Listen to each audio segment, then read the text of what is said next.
If there's one thing we can learn from Donovan Mitchell's ridiculous 71-point performance against the Bulls, it's that you can't ever stop fighting no matter what the score or the odds are against you.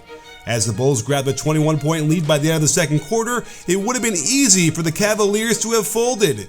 Instead, Mitchell put the team on his back, made play after scintillating play, and literally willed them to a victory.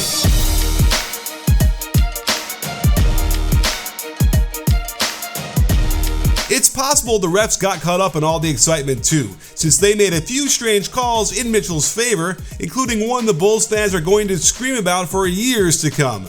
And I wish I could say calling a free throw lane violation never happens, but let's get to his plays. Oh, the plays that saw him either score or assist on a whopping 99 points for the Cavs. His full skill set was on display last night. We got plenty of Euros and step backs to go through. But let's not forget it takes two to tango, and when a high-scoring guard goes up against a 21st ranked defense, you should expect some fireworks. But here's a terrible closeout to the corner that allows middle penetration and forces all 5 Bulls into the paint. I'm not sure what Levine was doing on this closeout to Cedi Osman, and now Mitchell gets to attack a long closeout.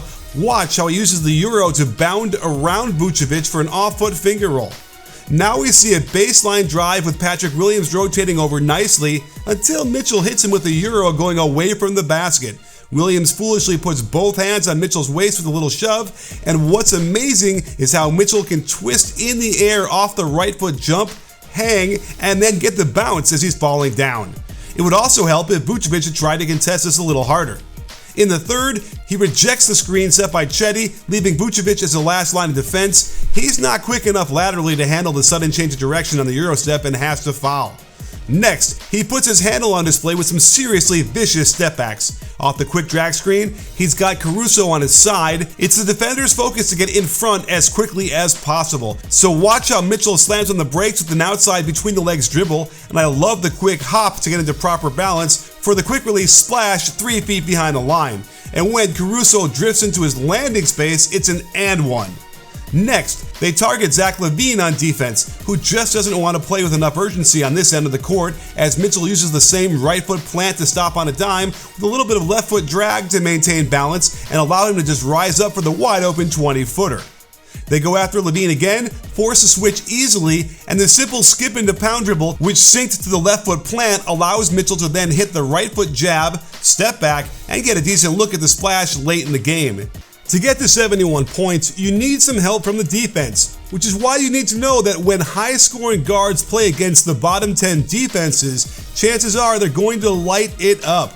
And you can make money with this kind of knowledge by heading over to UnderdogFantasy.com and check out Pick'em, where you can choose 2 to 5 players, then decide on the over-under for specific stats. It's super easy to set up, and you can win up to 20 times your initial entry fee.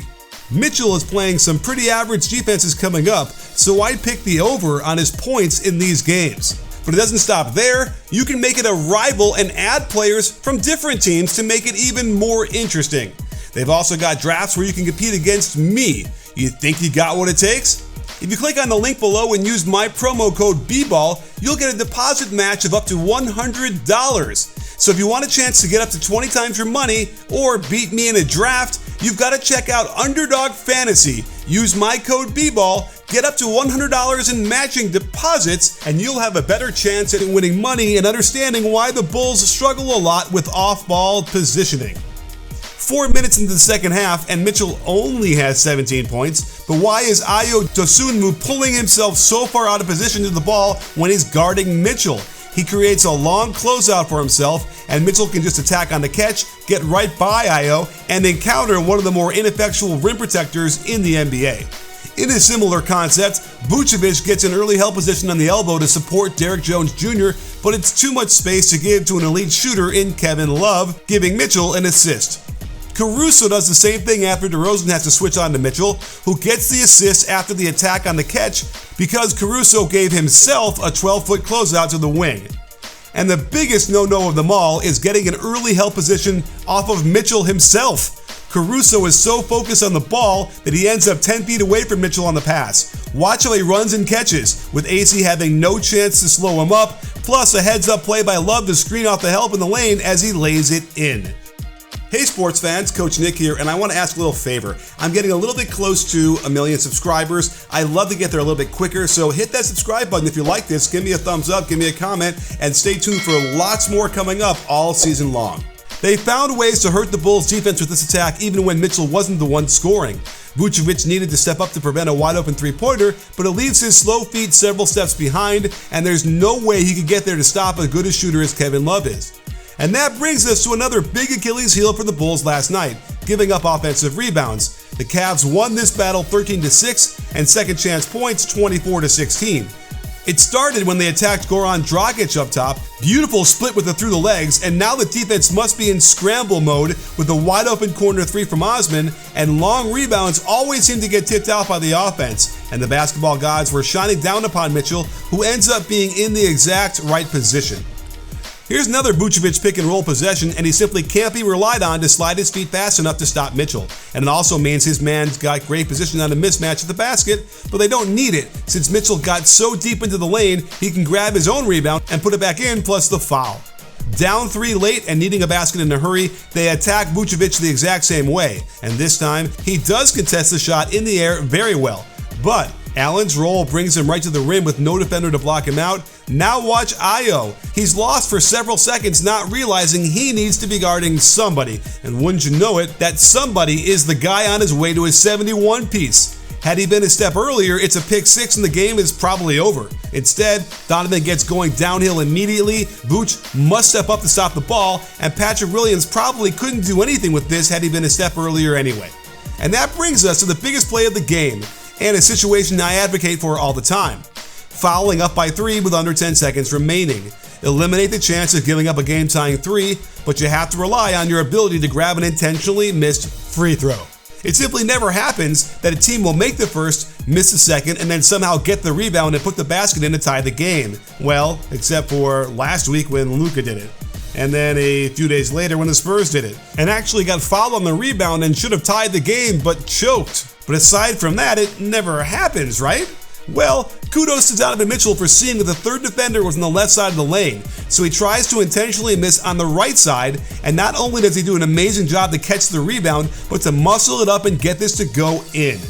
However, he commits a clear and obvious lane violation. The rule states the shooter may not step over the plane of the free throw line until the ball touches the rim or the backboard. Now, before the Cavs fans go crazy yelling about the 2 Bulls bigs who violated the free throw line down low, well, first, Andre Drummond does put his foot in the lane early, but then gets it back to legal position before the release. That's not a violation. Vucevic does step in 4 frames before the release. In terms of human reaction time, this isn't something that would ever get called and doesn't give him an advantage anyway.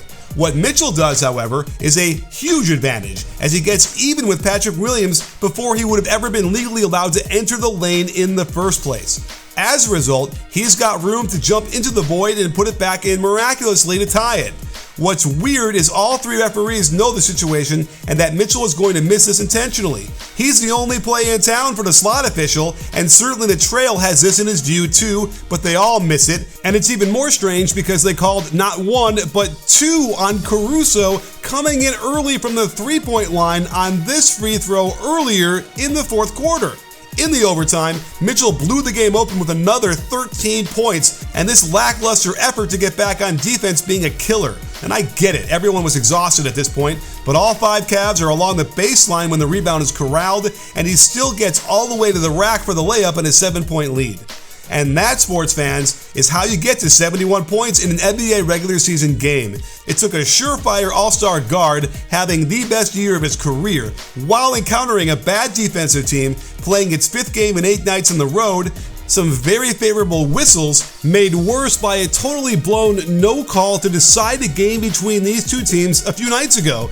And I don't blame Bulls fans for being furious. But it doesn't make Donovan Mitchell's display of shot and playmaking any less amazing. But the way this season is going, I bet we'll see an 80-point game before it's all over.